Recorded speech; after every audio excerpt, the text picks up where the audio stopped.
What's up, guys? Crypto Muser here with your daily news and analysis in the crypto markets. Now, today I want to talk about XRP price prediction. I know that's a hot topic all over Twitter and on YouTube, but I really want to sit down and talk with you guys about a real, honest price prediction of what XRP could be, if not just like a short-term price prediction in the next year or so, but I'm talking about the next 5 to 10 years. If Ripple is successful in utilizing XRP as that global bridge currency for global payments, right? And that's just one use case, by the way. The way Ripple is approaching their business is they're kind of going the same route, and you've heard CEO Brad Garlinghouse mention this before. They're kind of taking the approach that Amazon took in their early stages. Amazon started up with books, right? That's what the market they went after, and they perfected and solidified that market in books, and then moved on to the next thing. And now look where Amazon is today. It is probably the biggest company in the world. So Ripple is kind of taking that same approach. They're starting off with global, international, cross-border payments, right? And obviously that's a big market we talked about on this channel. $400 trillion a year is moved on the SWIFT platform annually. So $400 trillion a year is moved on the SWIFT platform. So that's a huge market they're going after first, the first thing they're doing, right? So obviously it's going to be hard. I mean, if you think about it, they've been in business for I think Ripple's been in business for 8.5 years. It's taking them this long to finally get these banks, on board with finally moving on to the RippleNet system, the ODL system.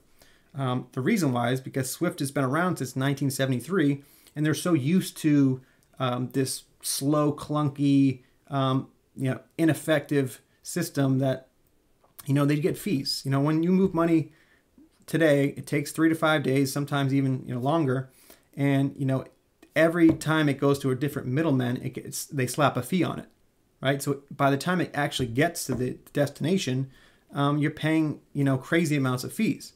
So by utilizing XRP as a bridge currency through RippleNet and ODL, you're getting rid of the middleman. It's getting there instantly in 3 to 5 seconds. And you can basically move money around like information.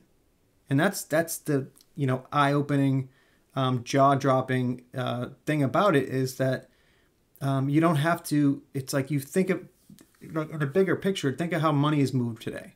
It's just so slow. It's like that, remember back in the day when you try to download something on your computer and it was that little clock that kept going slowly, or the little bar that's slowly downloading. That's the way money is moved today, right? And it's 2022. We have the technology we have around the world. You'd think we'd have a better system, and we do. But the problem is that these banks and institutions are so used to their ways, right? Change is so hard for these older, right? Banking system is like, think of a bunch of old white men that are sitting around the table being like, oh, we like this system. It's slow, but we get our fees, and we're content, right? They've been content for years. But this new technology is really, people are starting to see the benefits more and more, right? And you're honestly seeing other countries around the world, the smaller countries that are starting to pilot these technologies more and more, because most of these countries and their economies have been left behind by this global financial system. So what RippleNet and ODL and blockchain all together can do is kind of level the playing field for all these countries. So let's get into the video. Before I do, guys, if you guys could please like, subscribe, and leave a comment down below, be very much appreciated. But let's get into the first thing here. So this is Crypto Anarchist. XRP can replace SWIFT, just as SWIFT has replaced the Telex market. So this is just a little diagram of the differences between RippleNet and SWIFT. So first off, RippleNet was founded in 2012. SWIFT was founded in 1973. Like I said, 1973. You think we have a different system by now? Like, the internet wasn't even a thing back then. Imagine. CEO Brad Garlinghouse of Ripple. The CEO of SWIFT, I guess, is Javier Perez Tazo. Clients, 300 plus financial institutions for RippleNet. I believe that's up above 400 plus now, I think. So SWIFT platform, obviously a lot more, 11,000 plus financial institutions. Settlement time, seconds, 3 to 5 seconds for RippleNet utilizing XRP. Settlement time for SWIFT, 3 to 5 days, but up to 10 days sometimes it could take. And honestly, with the SWIFT system, it has anywhere from a 5 to 12% cancel rate or failure rate. So you take all that time to move that money, and sometimes 5 to 12%. Sometimes it doesn't even get there, and then you have to redo the whole process again. I mean, this makes no sense that we're still using this system. Instant settlement, obviously, RippleNet has instant settlement. Swift does not. Liquidity sourcing, RippleNet has liquidity sourcing. On-demand liquidity is literally, companies think of like a pool of liquidity, a pool of money, and you want to send money. You have dollars. You convert those dollars into XRP, this pool of XRP, right? And then you can send that XRP on the ledger, on the XRP ledger, to whatever exchange to another country, and then convert that quickly back into whatever fiat currency the destination is. So that's why it's called on-demand liquidity, because it's a pool of liquidity of XRP that you can just kind of exchange your money into XRP and move it instantly wherever you want, and then quickly exchange it back to whatever fiat currency the destination is. So let's keep going down here. FX rates determined by the bank. Both of them. Technology, obviously blockchain technology is RippleNet, and the technology for Swift is messaging service. And that's the thing that most people don't understand. Our system in this Swift system is just a messaging system, right? It's the whole Swift system is a big messaging system for all these banks. And there's no settlement. The settlement is actually the payment, right? The settlement process is the money actually moving. The payments or the messaging system is just, say I'm sending money from US to Thailand. The messaging system is just the message sending out, hey, I'm about to send this money to you, right? And then the settlement time is the slow 3 to 5 days. But the messaging, obviously, you're getting the message instantly because we can send information instantly, but the settlement is the actual movement of money, and that is involved in the back end, right? Swift does not do that. Swift is just the messaging system. The movement of money is actually done by the banks, and that's why it takes so long, because it's like, if two banks don't have trust, they have to have pre-funded accounts with each other, or if they don't have pre-funded accounts, they have to work through middlemen to move that money. And each time it goes through a different middleman, they slap a fee on it. So that's why it's so slow, and that's why it costs so much money to send money. So keep going down here. Obviously, the architecture of RippleNet is decentralized. The architecture of Swift is centralized. Currency is fiat and crypto, and Swift obviously is just fiat. And then countries served is 70 plus countries served, and Swift is 140 plus. So, that's not that, half of the countries, but, you can see that this is slowly getting adopted around the world, right? And you're seeing, like I think I mentioned earlier, was, the smaller countries, the smaller economies are going to adopt this technology first off. And I think that, these larger countries like the US, China, UK, they're going to watch how it works. They're going to see these smaller countries use this platform and understand, they're getting serious benefits, utilizing XRP here. We need to start doing that. So, like I said, I think you're going to start seeing smaller countries, and that's what you're seeing right now. You're seeing Japan, Singapore, smaller countries that are, the UAE, Southeast Asia. They're going to start using this technology first, and then you'll start seeing the larger countries, see the benefits there, and then that's going to move them towards adopting this technology too. So the next tweet I have here is from Mac Attack XRP, and this was a news story that I saw yesterday. New report suggests RippleNet as an alternative to Swift for the Arab world. And just like I was talking about before, about smaller countries will adopt it first, now Arab countries and the Middle East are definitely, it looks like they're going to switch from the Swift system to RippleNet. And I believe most countries, I think Dubai, Saudi Arabia, a bunch of countries in the UAE have been piloting RippleNet for years. I think since 2017 or 16. So they know how it works now. I think it's like I was saying, these countries and these institutions and banks have been so used to this old system that, it's hard to move. Change is hard for everybody, right? So moving into this new technology that can be confusing, and then there's no clarity around digital assets around the world. And in the U.S., obviously we're lagging behind in regulation, but in the UAE countries and Singapore and Japan, UK, EU, they're more they have more solidified regulation in these other countries. It's us that are basically lagging behind in regulation. So as soon as there's that's why this was it the what Biden just came down, the executive order was such a big deal, is because in that executive order he talks about the whole world getting together and having the same legal and regulatory framework so that this technology can be utilized in the best way possible. And if everybody's on the same page, then we can actually have this new financial system of payments and everything involved. So if everybody gets on the same page with regulation, then obviously SWIFT will really be left behind, and now RippleNet and ODL can finally be used in the way that they were created. So let's move to the next thing I want to talk about here. And this is, Brad Garlinghouse has mentioned this before in a bunch of interviews, but this is the thing that's been holding them back for the last couple years now. He says, so this is XRP Crow, no global ODL usage adoption without clarity. Let's hope 2022 will finally bring that clarity. So this is Brad Garlinghouse. He said on a phone call with a CEO of some big financial institution. And the guy said, I would like to work with you guys, but we can't use ODL until there's clarity about how XRP is going to be regulated.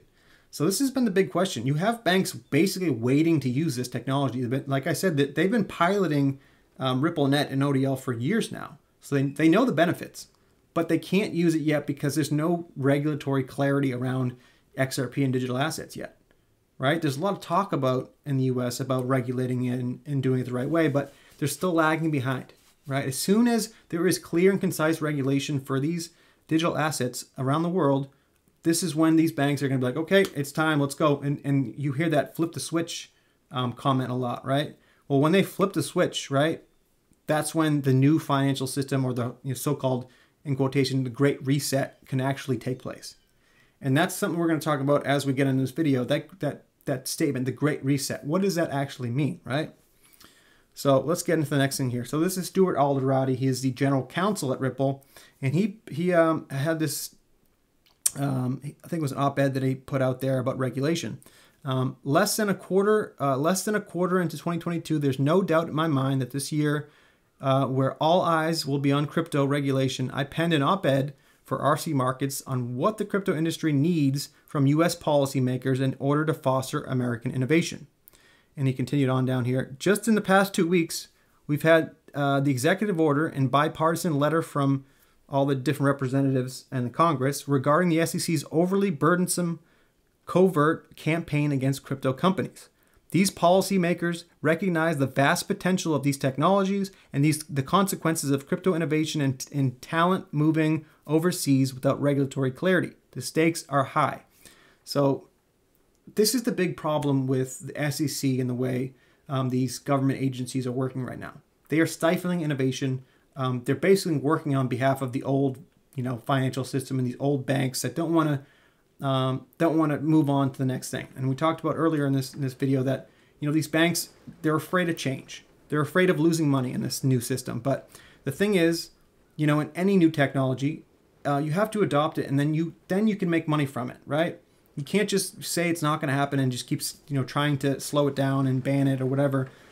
If you actually do adopt the technology and work with these new innovators, you can actually foster this technology in the U.S. and make money from it. These banks can, make serious money from this, and I think you're starting to see that they're starting to see those benefits, right? So it's good to see Stuart Alderati putting this op-ed together to really show these policymakers, and you're seeing, like I talked about in a video yesterday, all these representatives in Congress, senators and representatives in Congress, getting together in a bipartisan way, which that's the only way this can be done, in a bipartisan way.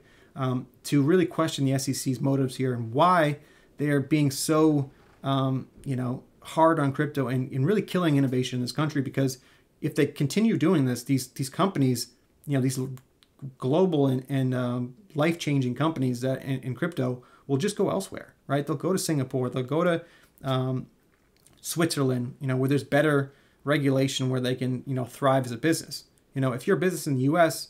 and you have a, amazing technology or amazing idea in crypto, and you start out and then all of a sudden the SEC comes down on you and sues you, that's not that, you can't take that risk as a business, right? You're putting millions of dollars into an idea, and you have that in the back of your mind that the SEC could come down any moment and put you out of business. That would not be a good business strategy to, open up business in the U.S. if you had that looming, in the background at all times. So hopefully it seems like Congress is finally getting the picture here. And like I'm talking about in this video, once the regulation is clear and the clarity is there for all the world, you're going to start really seeing this technology take over. And Ripple has basically been, putting themselves in the position to really, really just take over this market as soon as it does. So now let's get into the price prediction. What XRP could be if they actually, grab some of this, obviously the Swift platforms business. And then obviously, the people know the global debt around the world is enormous, right? The debt in the US, I think it's now at about $30 trillion. In other countries, it's been skyrocketing too, obviously, right? Everybody's been, especially since 2020, the money printers around the world have been going like crazy. And this is not sustainable, as most people know. So, how could XRP be utilized to, cancel the debt, to be used for these derivative markets? And we're talking about trillions and even quadrillions of dollars. So, yeah, it's great that some cryptocurrencies are going after, what, a $60 billion market or a $100 billion market. XRP and Ripple are going after all the money in the world, guys. We're talking about trillions and quadrillions of dollars. Do you see the difference there? So let's go over. So this is Digital Perspectives.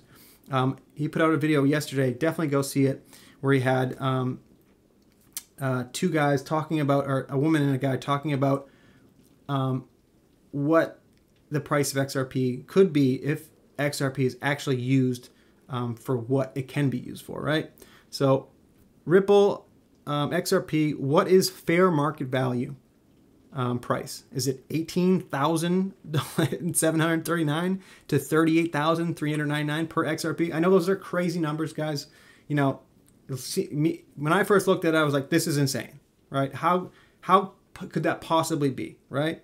But you have to start thinking as a big picture here. If XRP is actually used as that global bridge currency for all the money around the world, then these numbers don't seem so crazy. So let's get into it. So we have a clip from the video they put out, and let's just listen to this video. Actually, let's just read the tweet here. Real numbers of global debt used as an example for a better understanding of fair market value for XRP and kind of problems it can solve. Full-scale intended use. So that's what I'm saying. This is the full-scale intended use of XRP and what that would look like, right?